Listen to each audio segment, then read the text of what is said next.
Family's alien encounter case drawing national attention. Thomas and Matt Reed say as young boys, they were taken from their home by odd-looking creatures. Matt now lives in Brownsburg and says he had another encounter in 2009. They're both here this morning to share their story. I want to start with, I know there are a lot of people watching, they're going to say, what are you guys talking about? This is crazy. I know that you guys take it very seriously and you're offended when people say, don't take you seriously. Right? Well, I don't know if it's really that. I just think that you have to look at the facts, and the facts speak for themselves. I mean, there was radiation, there were magnetic fields. It was discussed at the United Nations in 1992. It's a credible family. My father was in politics. Senator Dodd was a backer of my father. This happened back in the 1960s. The first time? Yeah. Okay. And it was kind of historic in some respects, but it was kept quiet. And then in 2009, when Matthew was involved with this case here, it kind of fueled everything, and it was taken very, it was handled very professionally. Let's talk about what did happen, and let's start with the 2009. Right. What happened, and describe to us. And I know we have some photos and some pictures of things. Right. In 2009, it was a typical evening, and a friend and I, we came back from a movie, and essentially saw this orange ball of light, started to follow it. My vehicle completely shut down. There was almost $2,000 worth of damage to the vehicle, the electrical system. I have an hour and 32 minutes of missing time. I do have flashes of what occurred then, but when I contacted my brother, because he's been documenting this for nearly 30 years, a team of professional investigators from a privately funded aerospace company came out, and they documented the fact they found trace radiation on my vehicle, strange magnetic anomalies to my vehicle, and what caused this is now all of a sudden we have some professionals that are now investigating the case, and they went back through our family history with a fresh set of eyes. One of the officers has over 30 years of crime scene investigation experience and reevaluated everything that occurred, and then we could suddenly see patterns that have occurred since the 60s. It's pretty interesting that Discovery Channel and Travel Channel have contacted you. Have you guys done the interviews yet, or what's in store for? Are they doing the story on the two of you and your family? Yeah, we've been contacted. I've spoken to Angela at Brad Muscles Decoded. We've already shot with one network. We have Discovery Channel, which will be actually filming our documentary right down the road from here, your backyard, I think. In Brownsburg? Yeah, and that's they're going to be at my house on April 28th. Okay. And to start filming the first week of May. And it's going to be a full-blown hour series, and it's a documentary. It's going to have all the facts. It's going to have everything. It's not going to be one of those crazy. Yeah. We're out of time, unfortunately, but we didn't really get to scratch the surface. But I know that we'll be following you with this Discovery and the different channels, and kind of getting more into what you all say happened, and as other people try to say, did it really, or what's the evidence? You know, I know you guys have taken polygraphs and everything, trying to say no. You've got paperwork saying, hey, we believe it, it happened. Good luck to you, and maybe come back after the investigation kind of clears up too. You're welcome.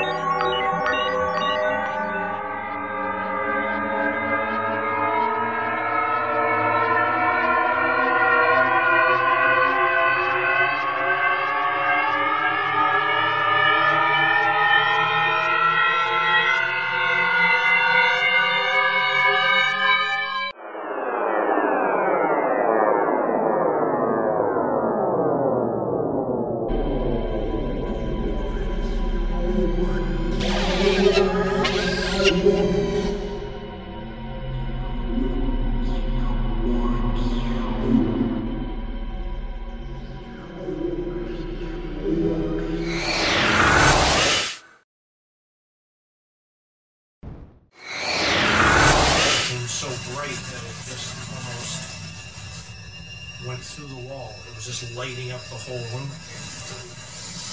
The next thing I know, Tom's gone. And I Brothers Thomas and Matthew had their first experience with extraterrestrial life in 1966. Since then, the Reed family has had 3 alien encounters, the most recent one in 2009. Their stories are part of Discovery Canada's breakthrough series, Alien Mysteries, premiering Sunday night. Thomas Reed joins us this morning along with the show's executive producer, Caspar McCloud. It's good to have you both here. Thank you. That was riveting, Thomas. Tell me about these encounters and why you think your family has been visited so many times.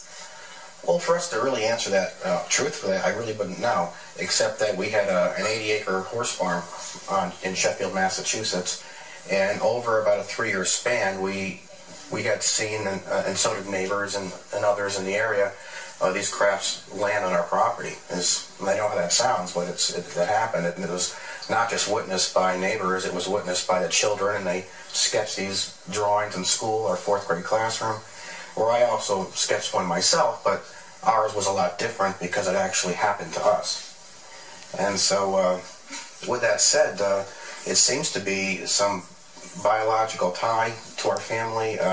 My mother was involved, my grandmother Marion, my brother Matthew and I, and it was so well documented back then because my mother had a restaurant in town, so people would come in and talk to her about it. That later on in the 1980s, my father actually ran for office, and there was so much to this that it was actually mentioned at the United Nations on October 2nd, 1992. So when this happened with my brother, as bizarre as it was 30 years later, it really fueled a lot of people to look into our case. And when you see that connection, now you obviously have to ask the questions. You know, what is it with your family? Yeah, what is going on? And I don't really know. I wish I could tell you that, but there was such a span in between. For people listening at home, and you know, of course you told your story many, many times, people must think it's completely, people think of this is the stuff of Hollywood. This is the stuff of, you know, movies. This doesn't happen to real people. Well, it might happen more than people think. And just to comment, our case had radiation readings, magnetic fields that would spin a compass, multiple witnesses. We've taken lie detector tests. We've had doctor's reports.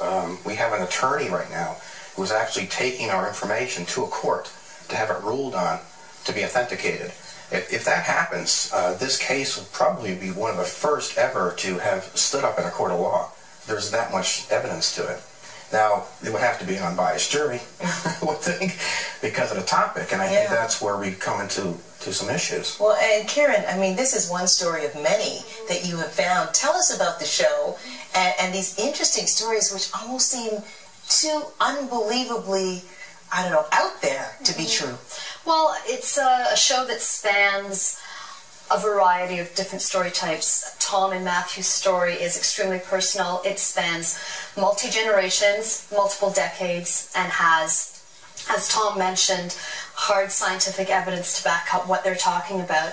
And that's really what we try to explore on this series. We look for stories that have tangible evidence, really personal stories, and then we pull in scientists to talk about the possibility and plausibility of these types of events happening.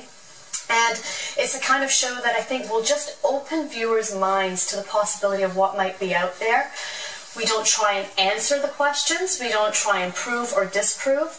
We're just telling personal stories. We have scientific experts to speak to the experiences, and we let the viewers just go along for the ride.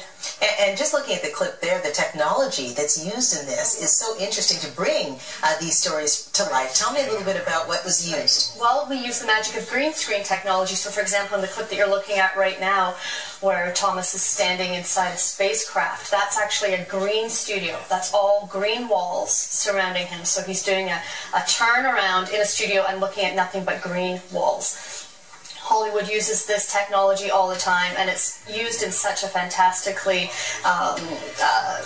flawless, seamless fashion now that you don't even know that that you're looking at something that's a virtual environment. Of course, the aliens are computer generated, and a lot of the spacecraft is pure CGI. But we really use top-of-the-line computer-generated imagery and green screen technology to bring the show to life.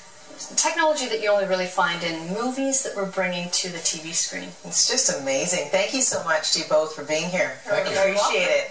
And the 2-hour premiere of Alien Mysteries airs Sunday night at 8, only on Discovery. Visit discovery.ca for more information.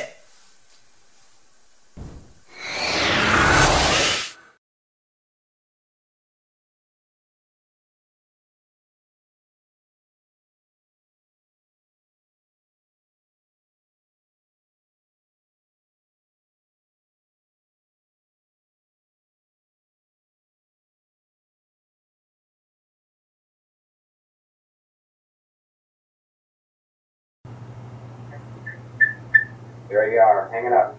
All right. How are you? Good. And you? Not bad at all. There's the horse.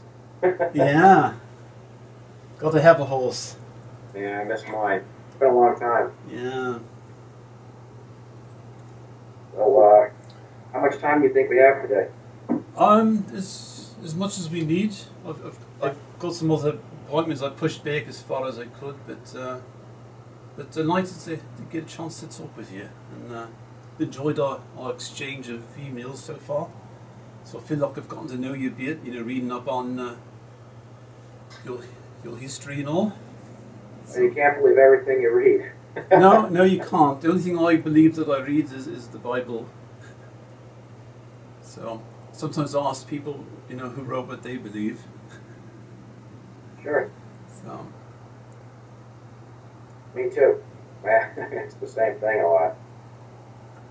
Well, I think in ministry I've seen a lot of issues. I've seen a lot of people recover and be healed. I mean, supernatural healings, like things like diabetes disappearing after the body's medically documented. Because I think there's a lot of issues that start with the father, with the earthly father. And obviously we both have experienced this in our life. So. A lot of similarities. Yeah. Strangely enough, it's ironic, really. Mm. And I believe there's the Bible